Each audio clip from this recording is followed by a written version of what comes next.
የአውሮፓ ታላቅ ክለቦችን የተመለከተ ወቅታዊና ዕለታዊ ጥንቅሮችን ከምታደምጡበት የዩቲዩብ ቻናላችን የመረጃ ሰዓታችን ላይ ትገኛላችሁ። ለዚህም ሰዓት በርከት ያሉ ስፖርታዊ ጥንቅሮችን ይዘናል። በተለይም የዝውውር መስኮቱ በስፋት ወቅታዊ እንቅስቃሴዎችን እየተከታተልን የምንገኝበት ወቅት እንደሆነ ይታወቃል። አንድ ወር ገደማ አካባቢ ይቀረዋል የዝውውር መስኮቱ በይፋ ሊዘጋ።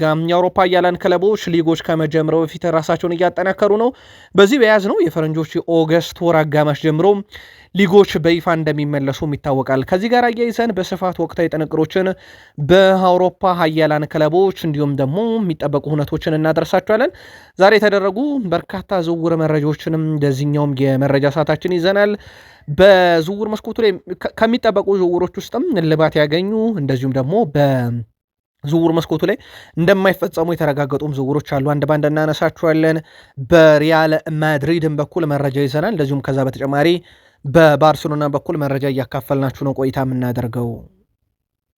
በተወዳጁ የእንግሊዝ ፕሪሚየር ሊግ የመረጃ ሰዓታችን አጫጭር ስፖርታዊ መረጃዎችን እናስደምጣችኋለን። ለየት ያሉ ጥንቅሮችንም ይዘናል። በፕሪሚየር ሊጉ እናንተን የሚያሳትፉ የተጠናቀቀ ዝውውር አለ፣ የተሰረዘ ዝውውር አለ፣ የሚጠበቅ ዝውውር አለ። በፕሪሚየር ሊጉ እናነሳችኋለን። በእንግሊዝ ፕሪሚየር ሊግ የመረጃ ሰዓታችን ታላላቆቹን ክለቦች ስናነሳ በሲቲ ቤት የሚጠበቁ ሁነቶች አሉ፣ እንመለከታችኋለን። እነኝን ሁነቶች ከዝውውር ጋር በተያዘና የቡድን ዜናን ጨምሮ ተጨማሪ መረጃዎችን በዝውውር መስኮቱ ላይ ይዘናል። በማንቸስተር ሲቲም በኩል ከቼልሲ ጋርም በተያዘ በቡድኑ የሚቆዩ ከቡድኑ የሚወጡና ቡድኑ የተቀላቀለ ተጫዋች አለ። በቡድን ዜና ቼልሲ ቤት ሰፋ ያለ መረጃ እናካፍላችኋለን። በሊቨርፑል በኩል ክለቡ የአቋም መፈተሻ ጨዋታ በባህሪው አቋምን ለማየት ወቅታዊ ሁኔታ ለመገምገም እንጂ ድል ለማድረግ ተብሎ ታርጌት የተደረገው ወይም የነጥብ ጨዋታ እንዳልሆነ ይታወቃል። ሊቨርፑል በደንብ አቅሙን ያየበት ወይም ችግሩን ያየበት ሳምንት ሊሆን ይችላል። ከዚህ ጋር በተያያዘ አዳዲስ እውነቶችን እናስደምጣችኋለን። በዙሩ ጉዳይ ተጨማሪ መረጃዎችን ይዘናል። በማንቸስተር ዩናይትድ በኩል ተጫዋቹ ቋሚነት ቦታውን ካጣ ኃላፊነቱን ካሪክ አይወስድም ተብሏል። ለየት ያለ ጥንቅር በተጫዋቹ ዙሪያ ይዘናል። ከማንቸስተር ዩናይትድ ጋር በተያያዘ የቡድኑ ወሳኝና ቁልፍ ሰዎች እናነሳለን። ከጉዳት የተመለሰም ተጫዋች ያለ የቡድን ዜና ስናነሳ ቡድኑን መቼ ይቀላቀላሉ ከሚል ጉዳይና ዛሬ ከዩናይትድ ጋር ስለተለያየ ሰው እናነሳለን።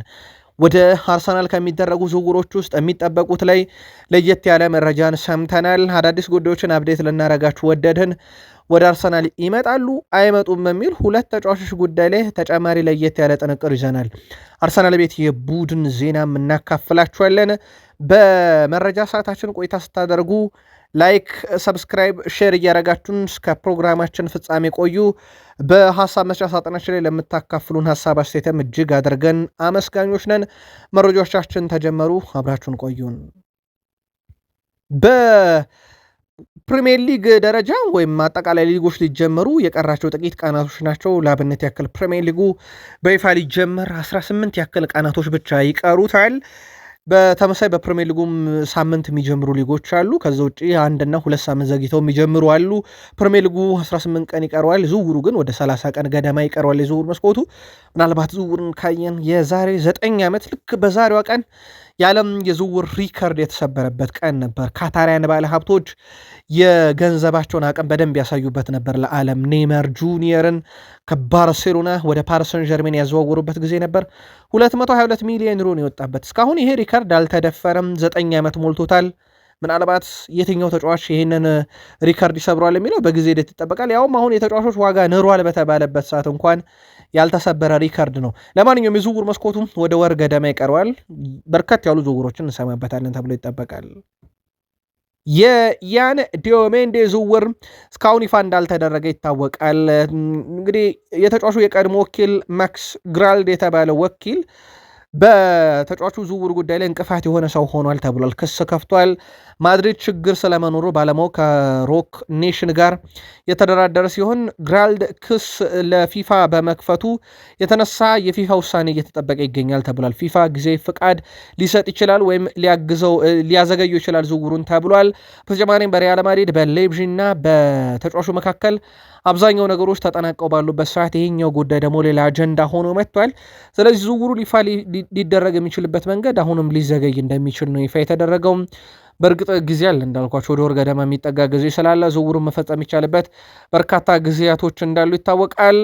በዝውውር መስኮቱ ላይ ሪያል ማድሪድ ይሄ ዝውውር በእግድ ወይም በፊፋ ችግር ምክንያት ይቀርበታል ተብሎ አይታሰብም። ምናልባት የካሳ የገንዘብ ጉዳይ ተፈጽሞ ዝውውሩ እውን ሊሆን የሚችልበት እድል አለ። ትሬንት አሌክሳንደር አርኖልድ ጆዜ ሞሪኖን በጣም አስደንቋቸዋል የተባለው በዛ ቦታ ላይ ዴንዝል ዶምፍሪስን ከኢንተር አምጥተዋል። ትሬንት አሌክሳንደር አርኖልድ ደግሞ አስቀድሞ ቦታው ላይ እንዳለ ይታወቃል።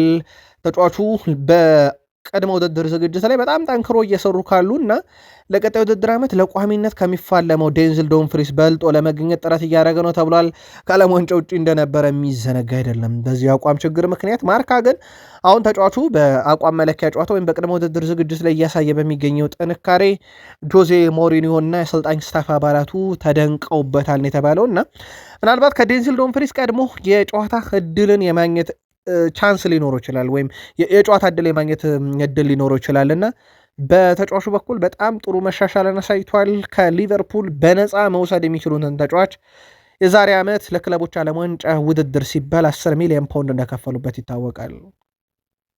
ጄራርድ ማርቲን ሪያል ማድሪድ ያሻውን ማድረግ ይችላል፣ በሱ ብዙም አልጨነቅም፣ ትኩረት አላደረግም ሪያል ማድሪድ እየፈጸመ ባለው ዝውውር ብሏል። በአንጻራዊነት በርከት ያሉ ዝውውሮችን እየፈጸመ እንደሆነ ይታወቃል ሪያል ማድሪድ። እኛ አሁን ትኩረት እያደረግን ያለነው ራሳችን ላይ ነው፣ በደንብ እየተዘጋጀን እንገኛለን። ባለፉት 2 ዓመታት ላሊጋውን በተቆጣጠርንበት መንገድ ለሶስተኛ ጊዜ እናደርገዋለን ሲል ተደምጧል። በዝውውር መስኮቱ ላይ የባርሴሎናም ዝውውር ቀላል ተብሎ የሚነገር አይደለም፣ ግን ሪያል ማድሪዶች በርካታ ስመጥርና ልምድ ያላቸውን ተጫዋቾች አምጥተዋል። ኮናቴን ከሪያል ማድሪድ፣ በርናንዶ ሲልቫን ከሲቲ ያው ኦልሞስት በነፃ የለቀቁም ቢሆኑ ማለት ነው፣ የት እንደተጫወቱ ለመጠቆም ያክል ነው። ዴንዝል ዶምፍሪስን ጨምሮ ስመጥር ተጫዋቾችን አምጥተዋል። በነገራችን ላይ ዛሬ በርናንዶ ሲልቫን፣ ቬኒሽስ ጁኒየርም ሕክምና ምርመራቸውን በተሳካ ሁኔታ አጠናቀው ወደ ሪያል ማድሪድ ልምምድ ካምፕ ተቀላቅለዋል። ጉዳዩን በተመለከተ ተጨማሪ መረጃ እናነሳበታለን። ማድሪድ ግን አብዛኞቹ ፈራሚዎቹ ወደ ልምምድ ተመልሷል፣ ቬኒሽስ ጁኒየርን ጨምሮ። ባየር ሙኒክ ዦዋ ፓሊኒያ፣ ብሪያን ዛራጎዛ እንደዚሁም ቦይ ሳች የተባሉ ተጫዋቾችን እንዴት እንዳስፈረማቸው እናስታውሳለን። በክለቡ ለሽያጭ አቅርቧቸዋል። እነኚህ ሶስቱም ተጫዋቾች ገበያ ላይ ያሉ፣ እስካሁን ይፋዊ ጥያቄ ያቀረበ ባይኖርም የባየር ሙኒኩ ዳይሬክተር ማክስ ኤብረል እነኚህ ተጫዋቾች ለገበያ መቅረባቸውን አረጋግጠዋል። እናም ተጫዋቾቹ ከኛ ጋር በሚቆዩበት ጊዜ የመጫወቻ ደቂቃን ከዚህ በኋላ ማያገኙም ብለዋል። እናም ከዚህ ጋር በተያያዘ ተጫዋቾቹ አሁን ልምምድ እየሰሩ ነው ከባየር ሙኒክ ጋር። እናም ጥሩ ጊዜንም እያሳለፉ ነው፣ ራሳቸውን እያሻሻሉ። ነገር ግን ነገርየው ግልጽ መሆን አለበት። እኛ ከነኚህ ተጫዋቾች ጋር የመቀጠል እቅድ የለንም። ስለዚህ ከኛ ጋር የማይቆዩ ከሆነ ለገበያ ቀርበው ቢሸጡ፣ እነሱም ደግሞ የመጫወቻ ደቂቃ ወደሚያገኙበት በሰላም ቢሄዱ ብለው ተጫዋቾቹ እንደሚለቁ አረጋግጠዋል። ፓሊኒያ ምና በፕሪሚየር ሊግ በቶትናም ሆትስፐርስ ሲጫወት እንደነበረ የሚዘነጋ አይደለም። በሚቀጥለው የውድድር ዓመት የአውሮፓ ሻምፒዮንስ ሊግን ማን ሊወስደው ይችላል በሚል ስኩዋካ አሁን ማሻሻያ ያደርጓል። አምና በዚህ ሰዓት ስኩዋካ አርሰናልን ብሎ ነበረ፣ ፓሪሰን ጀርሜን ደግሞ እንደወሰደው ይታወቃል። ዘንድሮ ታዲያ ስኩዋካ የአውሮፓ ሻምፒዮንስ ሊግ ከፓሪሰን ጀርሜን አያልፍም እያለ ነው፣ ድጋሚ ወስዶታል የሚል ቅድመ ትንታኔን ሰጥቷል። አርሰናል ወደ 2ኛ ወርዷል። ባየር ሙኒክ ጋር ተመሳሳይ ሬቲንግ ነው የተሰጣቸው። ዋንጫውን የማንሳት 2ኝነት ባርሴሎና፣ ሲቲ፣ ሪያል ማድሪድ እያለ ይቀጥላል። እንደ ስኳካ መረጃ ከሆነ ወይም ቅድመ ትንበያ ከሆነ ፓሪሰን ጀርሜን ለ3ኛ ተከታታይ ጊዜ ያደርግና ሌላኛው ሪያል ማድሪድ ይሆናል ማለት ነው። ፓሪሰን ጀርሜን ማለት ለአውሮፓ ሻምፒዮንስ ሊግ ከተሳትፎ የዘለለ ሪካርድ ያልነበረው ቡድን ነው፣ ግን ባለፉት 2 ዓመታት የወሰደበት መንገድ በተከታታይ 3ኛ ዓመት እጩ ቡድን አድርጎታል። በእርግጥ የፓሪሰን ጀርሜን ጥንካሬ ቀለል ተደርጎ የሚነገር አይደለም። የፍራንስ ሊጋን የተቆጣጠሩበት መንገድ ምናልባት ከሀብታቸው አንጻር እና ሌሎች ክለቦች ካላቸው ሀብት አንጻር ሊሆን ይችላል። የአውሮፓን ሻምፒዮንስ ሊግ ግን የተቆጣጠሩት ምንም ጥያቄ የለውም ችለውበት ሲሆን ነው። ምክንያቱም በርካታ ጥራት ያላቸው ክለቦች ብቻ የሚሳተፉበት መድረክ እንደሆነ ይታወቃል። ዌልስ በይፋ ለዣን ኢንፋንቲኖ ፕሬዚዳንታዊ ምርጫ ድምፅ እንደማይሰጥ አረጋግጣለች። የዌልስ እግር ኳስ ፌዴሬሽን ይፋ ባደረገው መረጃ ዣን ኢንፋንቲኖ ለፕሬዚዳንታዊ ምርጫ እንዲወዳደሩ ድምፅ እንደማይሰጥ አረጋግጣለች። ከዚህ ጋር በተያያዘ ውድ ቤተሰቦቻችን በዣን ኢንፋንቲኖ ላይ ያለው ጫና ከፍ ብሎ ይገኛልና ዣን ኢንፋንቲኖ ከዚህ በኋላ በፕሬዚዳንታዊ ምርጫ ላይ ለመቀጠል ራሱ ሌላ ውስብስብ ችግር ገጥሟቸዋል። በእርግጥ እሳቸው ከበርካቶችም ድጋፍ እንዳላቸው ግን በዚሁ አጋጣሚ እንዳይረሳም ከሰሞኑ ግን ለዚህ ሁሉ ችግር የዳረጋቸው አሜሪካ የሄዱ የዓለም ዋንጫ ተሳታፊ ሀገራት ተጉላሉ ብቻ ተብለው አይደለም።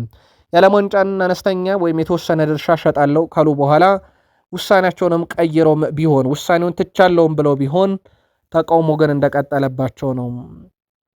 ውድ ቤተሰቦቻችን መግቢያችን ላይ አንድ መረጃ ጠቁመን ነበር። ተወዳጁ የእንግሊዝ ፕሪሚየር ሊግ ሊጀምር 18 ያህል ቀናቶች ይቀሩታል። የዝውውር መስኮቱ ደግሞ ወደ ወር ገደማ ይቀረዋል።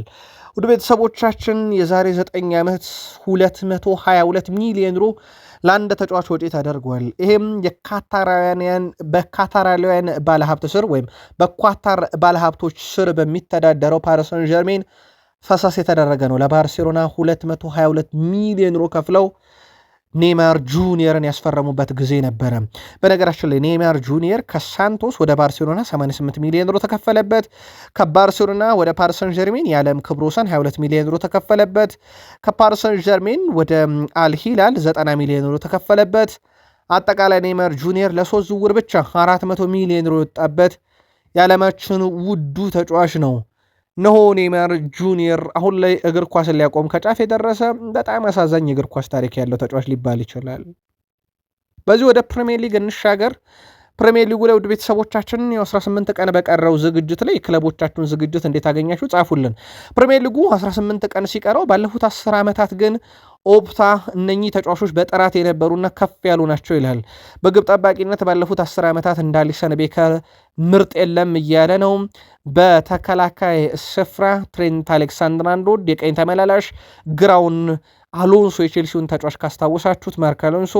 ከዛ ውጪ በመሀል ተከላካይ ላይም ማጋሌሽ ከአርሰናል፣ ቫንዳይክ ከሊቨርፑል፣ በመሀል አማካኝ ስፍራ ላይ ብሩኖን ከማንቸስተር ዩናይትድ፣ ኬቨን ደብሮይናን ከሲቲ እና ፊልፎደንን ከሲቲ። አጥቂ ስፍራ ላይ ባለፉት 10 ዓመታት የቀኝ ክንፍ አጥቂ ሳላ፣ የግራ ክንፍ አጥቂ ሰን ሁንግሚን፣ የፊት መስመር 9 ቁጥር አጥቂ እንደ ሃሪኬን ባለፉት 10 ዓመታት በፕሪሚየር ሊግ አላየንም ምርጦች እያለ ነው።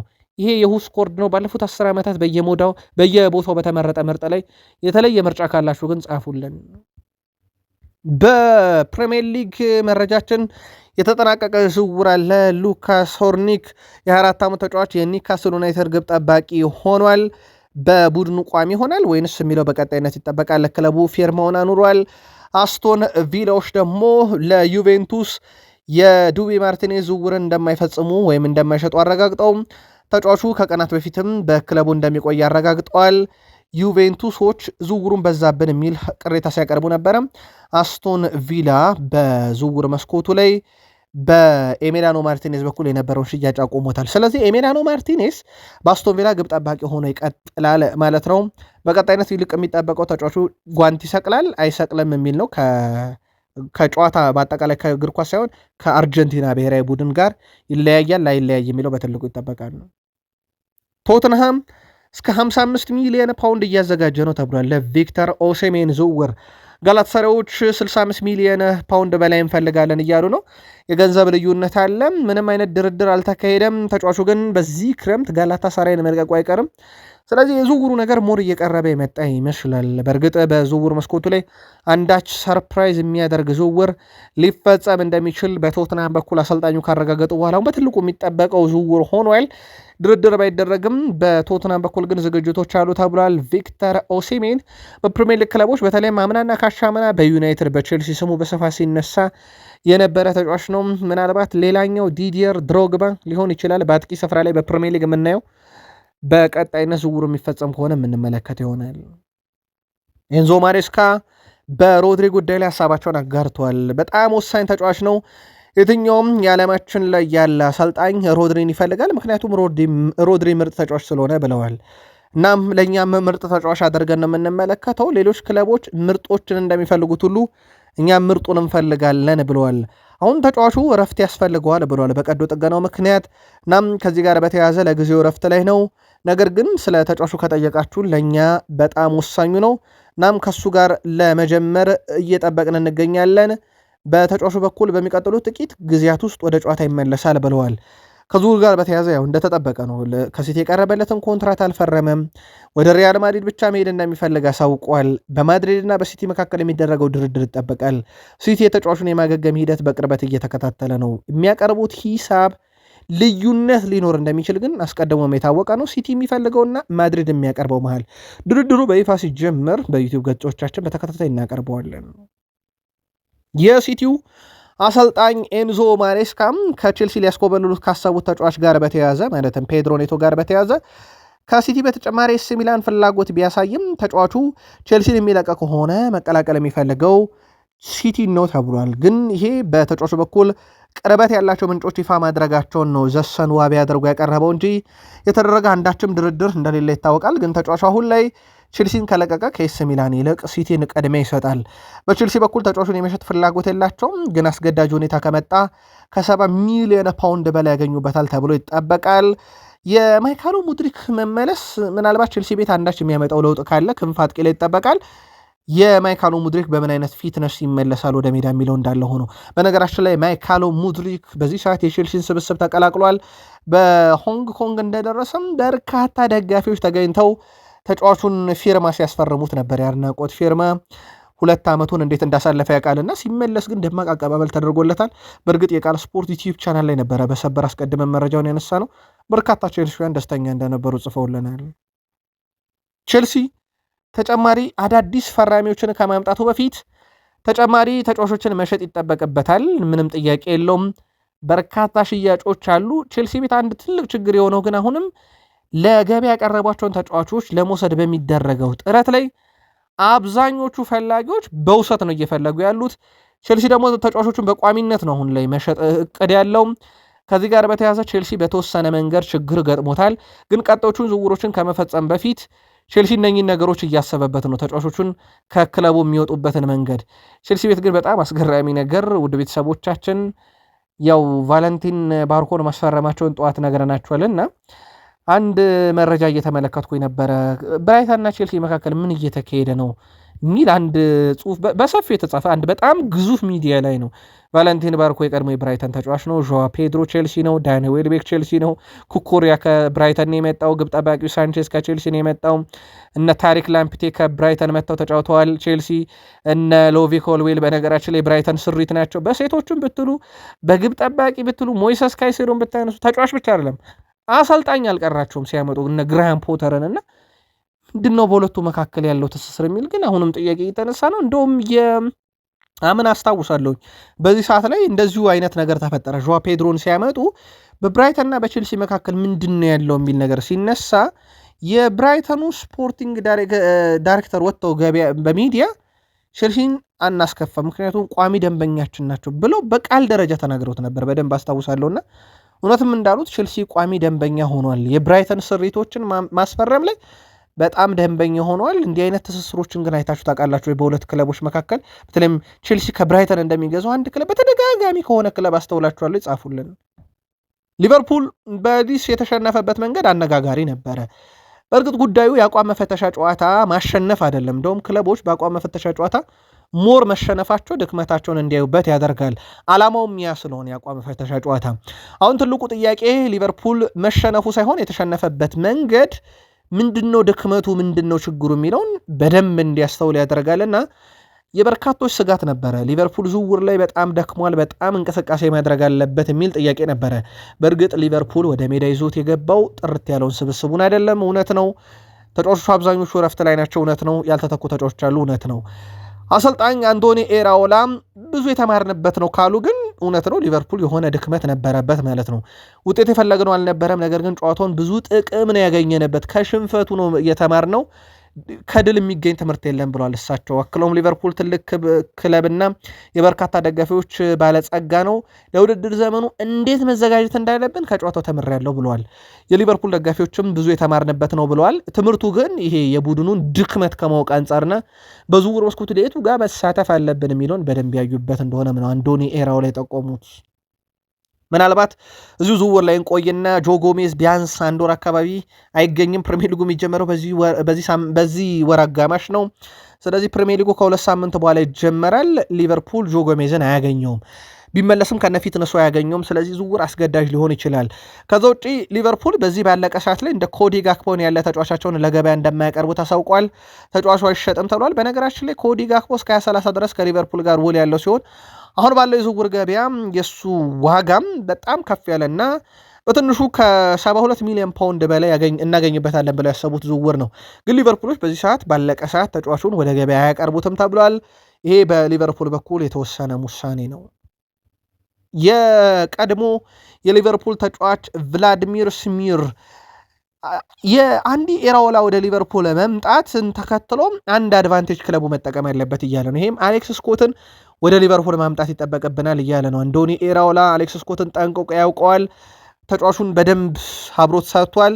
እናም የአማካይ ክፍላችን ላይ ጥርጣሬ ያለኝ እና ኳሱ በፍጥነት እንዲንቀሳቀስ ብልህ ተጫዋች ያስፈልጋል። ፓሶቹ በጣም ጥሩ የሆኑ ተጫዋች ያስፈልጋል። ፍሎሪያን ቬርዝ ይሄንን ብዙ እንጠብቃለን። ነገር ግን ኤራኦላ ስኮትን ቢያመጣ ደግሞ በደንብ ያውቀዋል። ዋጋው ተመጣጣኝ ነው ከወቅታዊ ገበያ ጋር በተያዘና የአሌክስ ስኮትን መምጣት ቡድኑ እፈልጋለሁ ብሏል። ስኮት 22 ዓመት ብቻ ስለሆነው እና ለእንግሊዝ ወጣት ብሔራዊ ቡድን በመደበኛነት ስለሚጫወት ትልቅ ጥቅም ሊሆን ይችላል። ተስፋ ያለው ተጫዋች ነው።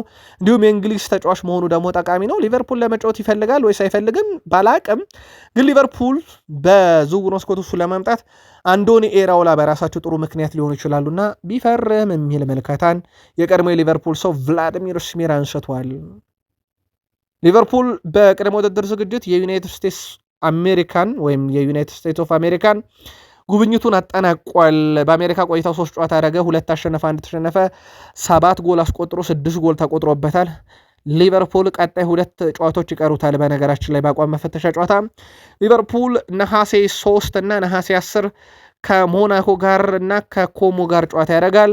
ሞናኮን ነሐሴ 3 እሁድ ቀን አንፊልድ ላይ፣ ኮሞን ነሐሴ 10 በሳምንቱ በእሁድ ቀን ነው ይህም ጨዋታ የሚደረገው አንፊልድ ላይ ነው። ከዛ በኋላ ሊቨርፑል ወደ ፕሪሚየር ሊግ ጨዋታ ይመለሳል ማለት ነው። እስከዛ ግን በሊቨርፑል ቤት በርካታ ዝውውሮች ይጠበቃሉ፣ በርካታ ሁነቶች ይኖራሉ ተብሎ ይታሰባል። የሊቨርፑል ደጋፊዎችም ክለቡ መጠናከር እንዳለበት የአቋም መፈተሻ ጨዋታ ላይ ገምገመናል ብለዋልና አንዲ ኤራኦላ አምነናል፣ አይተናል ያሉትን ችግር እንዴት ይቀርፉታል የሚለውም በቀጣይ ይጠበቃል። በማንቸስተር ዩናይትድ በኩል በዝውውር መስኮቱ ላይ ትንሽ ቀዝቀዝ ብሏል። ማንቸስተር ዩናይትድ ከሰሞኑ አስተውላችሁት ከሆነ በማንቸስተር ዩናይትድ በኩል በተለይም የዝውውር መስኮቱ ላይ ያስፈረሟቸውም ተጫዋቾች ላይ የተወሰነ ጥያቄዎች አሉ። ምክንያቱም ሌሎች ክለቦች እያስፈረሙ ካሉት አንጻር ዩናይትድ እነማንን እያመጣ ነው? አሁን በፈረሙት ተጫዋቾች ለሻምፒዮንነት መፎካከር እንችላለን ወይ? እናም ተጨማሪ ተጫዋቾች ያስፈልጉናል የሚሉም አሉ። በተቃራኒው ደግሞ የለም እንደ ዩሪ ቲልማንስ ያለ ልምድ ያለው በሳል ተጫዋች ማምጣትማ ለዩናይትድ ለሚፈልገው ፕሮጀክት ማዋጭ ነው የሚሉም ደግሞ በሌላኛው ሳይድ እንዳሉ ይታወቃል። ማንቸስተር ዩናይትድ የዝውውር መስኮቱ ላይ የግራ መስመር ተከላካይ ጆርጅ ሳሊኒን በአማራጭነት ይዟል። የሉዊስ ሆል ዝውውር ነገር ያው በፕላን ኤ የተያዘ ቢሆንም በጣም ከባድ ዝውውር ሆኗል ከዩናይትድ ፍላጎት አንጻር።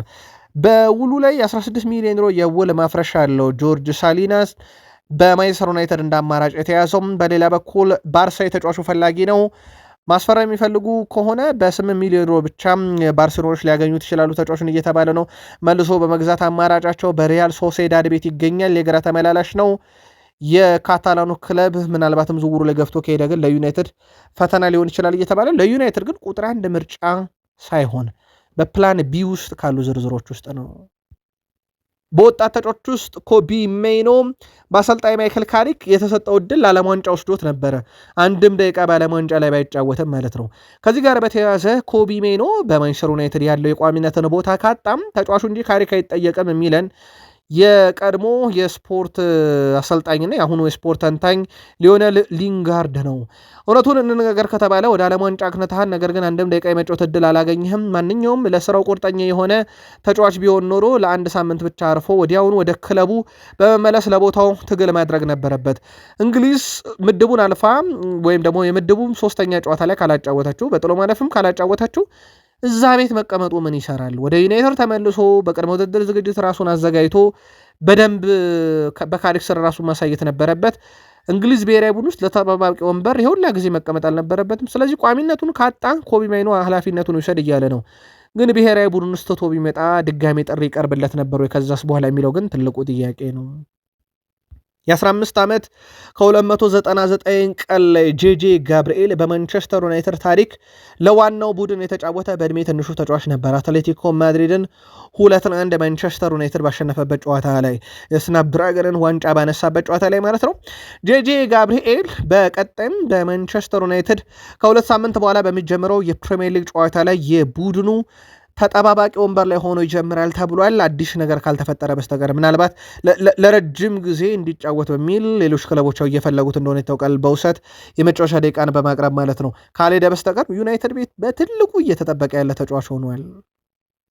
ሜኖ ሌሳንድሮ ማርቲኔዝን ጨምሮ ወደ ማንቸስተር ዩናይትድ ዋናው ቡድን ይመለሳሉ ተብሏል። ሜኖና ሌሳንድሮ ማርቲኔስ ጉዳት እንዳስተናገዱ ይታወቃል። በዓለም ዋንጫው የመጨረሻዎቹ ጨዋታ ላይ በየሀገራቸው በተወከሉበት ጊዜ አሁን ላይ ታዲያ ሌሳንድሮ ማርቲኔስም ኮቢ ሜኖም እንዲሁም ራሱ ማርከስ ራሽፎርድ ይመለሳሉ ተብሏል። ከዛ በተጨማሪም ብሩኖ ፈርናንዴዝ፣ ዲያጎ ዳሎ፣ ኑሽር ማዝራዊና ማቲያስ ኩኛም በዚህ ሳምንት ለቅድመ ውድድር ዝግጅት ወደ ማንቸስተር ዩናይትድ ይመለሳሉ ተብሏል። በማንቸስተር ዩናይትድ እስካሁን ሲደረጉ የነበሩ የአቋም መለኪያ ጨዋታዎች እነኝን ተጫዋቾች ያላካተተ እንደነበረ የሚዘነጋ አይደለም። ከዚህ ጋር በተያያዘ ማንቸስተር ዩናይትድ ወሳኝ ተጫዋቾቹ በቅድመ ውድድር ዝግጅት ይመለሱለታል። ከዛ በኋላ በአቋም መፈተሻ ጨዋታዎች ላይ ይሳተፋሉ። ከዛ ውጪ ማንቸስተር ዩናይትድ በዝውውር መስኮቱ ላይ ይሳተፋል፣ ይቀጥላል። ለአብነት ያክል የስካይ ስፖርት የዛሬ ዘገባ እንደውም ማንቸስተር ዩናይትድ ከ60 እስከ 70 ሚሊዮን ፓውንድ የአማካኝ ስፍራ ላይ ሁላ ሊያወጣ ይችላልና ዝውውሮቹም በዛው ልክ በማንቸስተር ዩናይትድ ይጠበቃሉ። የስካይ ስፖርት ዘገባ ነው። አርሰናል ቪኒሺየስ ጁኒየርን ያስፈርማል አያስፈርምም የሚለው ይሄን መረጃ በቃል ስፖርት ዩቲዩብ ቻናል ስናደርሳችሁ የተረጋገጠ ነገር የለም። በሁለተኛው ዩቲዩብ ገጻችን ምናልባት ከሰዓታት በኋላ አዲስ ነገር ካለ እንነግራችኋለን።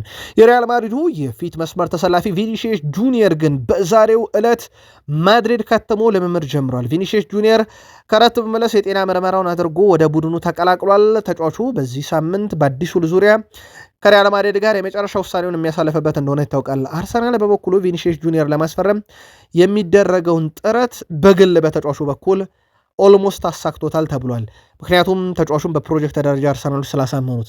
በነገራችን ላይ በሪያል ማድሪድ ታሪክ ከ50 በመቶ በላይ የምስል መብት የተሰጣቸው የቀድሞ ሮናልዶና የአሁኑ ኬሊያን ምባፔና ጁድ ቤሊንጋም ናቸው። ከዛ ውጪ ከ50 በላይ የምስል መብት ያለው የለም በሪያል ማድሪድ ታሪክም የለም። አሁን ከሚጮቱ ደግሞ የቪኒሺየስ ጁኒየር የቡድን አጋር የሆኑት ኬሊያን ምባፔና ጁድ ቤሊንጋም ናቸው። ቪኒሺየስ ጁኒየር ይሄንን ጨምሩልኝ ቢል እስካሁን እንዳልተስማሙበት ይታወቃል። የዚህ የጥቅማጥቅም ጉዳይ ምናልባት በደንብ እንድታስተውሉት ውድ ቤተሰቦቻችን ወደ አርሰናል ሊመጣ የሚችልበት ነገር አንዱ አርሰናል የምስል መብቱን አብዛኛውን ድርሻ ላንተ ሰጣለሁ ብሎታል ለቪኒሺየስ ጁኒየር። ኬሊያን ምባፔና ጁድ ቤሊንግሃም ከተሰጣቸው የምስል መብት በላይ እኛ እንሰጣለን ብለውታል። በማድሪድ ቤት ለሮናልዶና እንደዚሁም ለአሁኖቹ ኬሊያን ምባፔና ለጁድ ቤሊንግሃም የተደረገው እናደርግልሃለን ብለውታል። ከዛ ውጪ በአርሰናል በኩል ደሞዝ፣ ጥቅማጥቅም፣ የቡድኑ ፕሮጀክት በሱ ዙሪያ እንዲገነባ ማድረግን ጨምሮ ብዙ ዋስትና ተሰጥቶታል። ለአብነት ያክል በፕሪሚየር ሊጉም በጣም ውድ ተከፋዮች ውስጥ አንዱ እንደሚሆን ተነግሮታል። ሚኬል አርቴታም የቡድኑ ወሳኝና ቁልፍ ተጫዋች እንደሚያደርጉን ነግሮታል። ከዛ በተጨማሪ በዝውውሩ መስኮቱም ላይ በሪያል ማድሪድ የሚጠየቁትን ገንዘብ ሁሉ ሊከፍሉ ይችላሉ።